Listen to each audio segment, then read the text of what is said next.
And he seems to be. This seems to be like a regular Monday spot for him these days because his Football Morning in America column that you can catch, NBCSports.com and ProFootballTalk.com, is just a must read. And this one that he filed, I believe, at 1 in the morning today is no exception. Also from Football Night in America and Sunday Night Football. Peter King back here on the Rich Eisen Show. How are you, Peter? Rich, so good to hear you. You're on NBC. It's exciting. It is exciting. Congrats. Look at us together. This is great. Yeah, that's great. Cheers.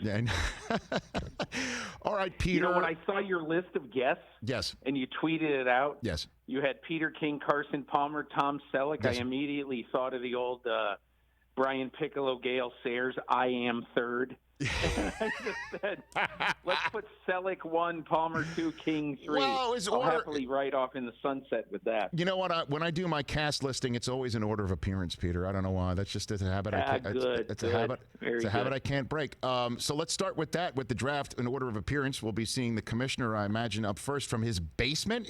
How did you nail down exactly where in his house he would be announcing these picks, Peter? Well, Rich, as you know, two weeks ago, you were at the top of my column because you basically said, because I called you and I said, hey, I hear there's an outside shot. It's a maybe. It's definitely not likely, but an outside shot that Roger Goodell will do this from his home.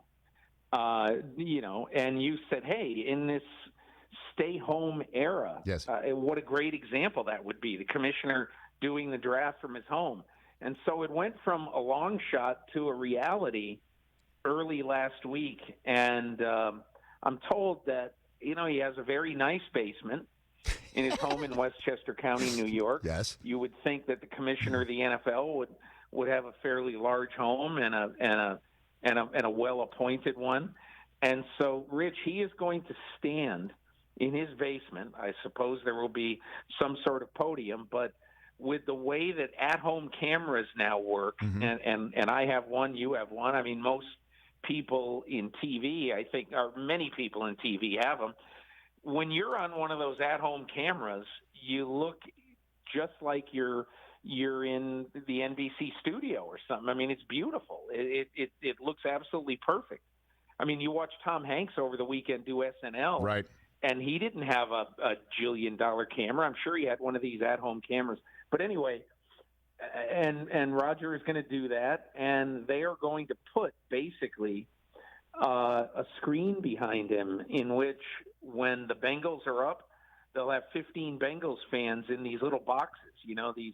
These things that we're getting used to watching now, these Zoom videos now, with everybody being able to be called in. And when he makes the pick, people either boo, cheer, whatever, and he'll do that for every pick in the first round a week from Thursday. And will they be able to be heard when he's introduced, Peter? I don't know the answer to that, Rich. I assume you're asking me, are they going to be able to boo the living tar out of him? I don't Peter, know that. Peter, it's an audio question. It was just a tech question. It's just a question about the audio and the broadcast. Who knows? We'll see what happens. But most of the reaction to that note in my column today has been, well, wait a second. How are we going to be able to boo? And I said, I can't help you there. I don't know. Peter, you've seen it. I've seen it. Everybody who boos him, when the commissioner actually goes into the crowd, as he does every year. They love him, and everybody wants a photo. Selfies galore. I mean, it has been insane, and I proffer to say, some people who want a selfie might have been the ones that were booing him, and he comes off the stage like, can you sign this? And he does, actually, every single time. Peter King here on the Rich Eisen Show, a simulcast going on right now on NBC, SN, and more. So you're calling it a virtual draft, or people, I guess, are calling it a virtual draft, but you're talking to people who are doing the draft. They don't think there's anything virtual about it. This is as real as it gets, Peter. How is it going to work? That's something that you also shed a light on, again, with Thomas Dimitroff of the Falcons in your column. I mean, you mentioned what you just said. Two general managers, including Tom Telesco of the Chargers. Telesco said to me, they're calling this a virtual draft. I don't get it. It's the real deal. There's nothing fake about this draft. We got to live with this. We got to live with our decisions. So yeah, the draft is going to be done differently. Obviously, it's going to be done virtually. But, Rich, there's going to be three different ways that a general manager is going to be able to call in his pick. And really, one of the coolest things, and I'm just getting used to. I never heard of Zoom a month ago, but one of the coolest things that I was able to do, I've been trying to get Thomas Dimitroff on my podcast, and I asked him on Friday, hey, let's do Zoom. And so he said, okay. And he said, look, I'll call it up on my phone and I'll give you a little tour. So the first part of the conversation I had with him was he was sitting out by his pool, and we were just talking about the draft and how it was going to go. And then he said, hey, let me take you inside. So there's like 7 minutes of Thomas Dimitroff showing Atlanta Falcons draft headquarters, on the 23rd, 24th, and 25th. And if you go onto my column and click on the video at the top of the column, you will be given a tour of exactly how one team is going to draft. And just so that you understand the mechanics of it, what will happen essentially is that there will be three different ways you can do your pick. There's a private encrypted channel on Microsoft Teams that is going to be the preferred method of teams to draft. So, somebody could go on that channel and inform the league. Ken Fiore, who will be on Long Island at his home, he will be at ground zero of basically moving the draft along. And they can inform him either that way, or they can pick up the phone and call Ken Fiore and tell him, here's our pick. Or finally, you can go on a secure conference call, unmute your line, which will be active for all 3 days of the draft, just continuously. It'll never hang up. You can go on that call and literally say, this is John Doe of the Atlanta Falcons. We select Tua Tagovailoa with our first pick. So that is basically it. There's, as the NFL has said from the start, there will be multiple redundancies in how exactly you can draft. That said, what is the biggest concern you've heard from evaluators and drafters? I don't really think there's a lot of concerns other than I think most people, like Ron Rivera told me something really interesting. He said, look, we're figuring out what sort of our line of demarcation. When it gets to like maybe the 3-minute mark or 2-minute mark, we're getting off the phone and we're going to just be concerned with getting our pick in. He said, because the last thing we want to do is screw up the delivery of the pick and have somebody jump in there. And I don't believe the NFL is going to allow that. I think the NFL is going to be understanding of some of those issues, but I think it probably is going to cut down, not massively, but I think it's going to cut down the number of trades in the draft. Just because people don't want to attempt it, or they're not going to be used to this, and especially once it gets to be rounds 3 through 7 or 4 through 7, right? And you only have 5 minutes. When you're on the clock and your phone is lighting up, or there's somebody on Zoom on your staff who's getting a call for another team, and then you got to talk, it might be a little bit too much for some teams to handle. I think, as one team told me over the weekend, Rich, especially when shorter period of time, we're going to have to be working. If we have pick number 210, once it gets to 203 and 204, if we know we're going to want to trade back, we got to move aggressively at that time to try to do so. Peter King, NBC Sports, joining me here on the Rich Eisen Show. Separating the wheat from the chaff, from what you're hearing in terms of the rumor mill, with 10 days to go for the draft, there's a lot of chaff out there, Peter. But what are you hearing about surprises? What are you hearing as a possibility atop this draft that we might not be expecting right now? Well, probably the thing that surprised me the most in 8 or 10 conversations Friday and Saturday was how much. And again, this is a little bit down in the weeds for people who want my next 5 sentences to be about quarterbacks. Sure. But I assumed going into my weekend that the vast majority of the teams had Jeffrey Okudah, the Ohio State corner, number 1. And I was told, and this was backed up to me too, that there's a lot of teams in the league who have C.J. Henderson, the Florida corner, ranked ahead of Okudah. So you could, that's one of the reasons why everybody thinks that the Lions want to dump out of that pick at 3, that there's not a single player that they're in love with. But let's say the Chargers or Miami or some team that maybe we're not expecting, Jacksonville, which I heard really wants to give Minshew a shot and isn't totally focused on a quarterback high. But is it possible that somebody will be so in love and a little bit, they want to be absolutely sure they can get him, either Herbert or Tagovailoa could move up with Detroit to number 3? That is possible. But I also think, as I told somebody this weekend, I said, hey, listen, Tom Telesco of the Chargers has not made a draft weekend trade for the last 3 years. And so I think he's made only one trade that involves a draft pick. That was 2 years ago. He traded a 7 for Cardell Jones. But I do think, Rich, mostly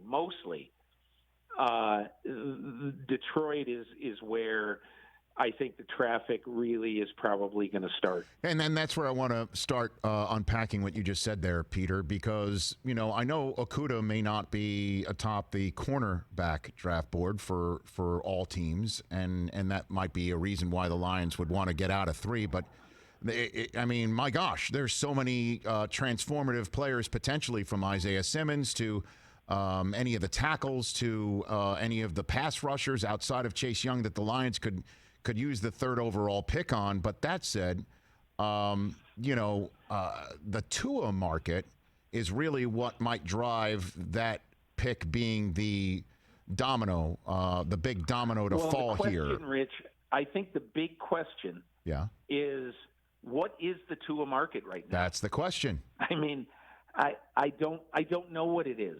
I really don't know what it is. You have a guy who is an FOSR, friend of Stephen Ross, Mike Tannenbaum, say I think it'd be irresponsible to take Tua in the top 10 of the draft, coming off all of his injuries. And I totally get it. I've had so many Miami fans say, what in the world are you talking about? The Dolphins have been pointing to Tua for the last 2 years or the last year and a half. And I said, well, that kind of changed, didn't it, last fall? When he got another high ankle sprain that required surgery, and when he had a very serious hip injury that required major surgery. So you can't tell me that the market for Tua in April of 2020 is the same as the market for Tua was in September of 2019. Life changes. So, and again, Miami might trade up and trade a passel of picks to get up to number 3. I don't know. But I just know that is going to be, as I spelled out in my column today, 14 years ago, the Dolphins had a gigantic decision to make. Risk signing Drew Brees, coming off major shoulder surgery, may not be ready for the start of the season, or take the safer guy, Dante Culpepper. Well, that decision turned out to be a horrible one by Nick Saban and the Dolphins, and it, in fact, led to Saban at the end of that year leaving Miami. Imagine how the course of football history would have been changed if he signed Drew Brees. Imagine how the Patriots' history might have changed if Nick Saban signed Drew Brees. But I'm just saying that just the same way that decision was huge for the franchise in 2006, they have another quarterback injury decision to make in 2020 that is the biggest story of this draft. Yeah, and you're hearing from Team Tua, from Lee Steinberg to also Trent Dilfer, agent and throwing coach, that Tua is as great as he's ever been, that he looks as great as he's ever been, and you're seeing the video that came out. I mean, the arm strength is there. I guess what I just have two things to say about that. Right. If you were a guy's throwing coach and you were working with him for a long time, what would you say about him? No, I know. That's number one. Again, I know. And number two, right. If he was hobbled in any way, shape, or form, you think they'd release the video? Well, I mean, you could see it. You could see that he's not hobbled. I'm not blaming them. They're Lee Steinberg, Chris Cabot. Those are his agents, and they are excellent agents. Okay, but that doesn't address what so many teams wonder about, which is Tua going to be able to play 12 or 15 years? If you draft a quarterback and want him to be your franchise quarterback, you're not taking him so you turn that position over again in 5 years. Yeah, again, he doesn't look hobbled to me, though, Peter. I mean, he looks spry, man. I am not saying he's hobbled in any way. Right. But all I'm saying is that, I mean, you have to consider the injury history on this guy. You just do. And anybody who doesn't is really not being responsible. I understand the wave the flag for Tua thing. If I worked for them, I would be doing exactly the same thing. But there's one thing to say, I love Tua the football player. There's another thing to say, okay, we're guaranteeing him $30 million and he's going to be our quarterback. And you know what? If I had all the knowledge that the Dolphins had and their doctors stood up and said, I stake my reputation on this, I'd take him and I wouldn't worry about it. But I don't know what team doctors inside the Miami Dolphins or Chargers or whoever are saying about Tua.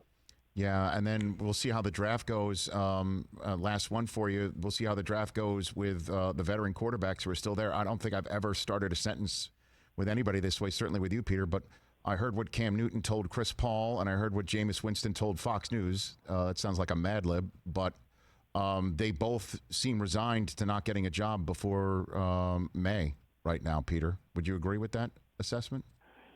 I mean, first of all, I don't understand this.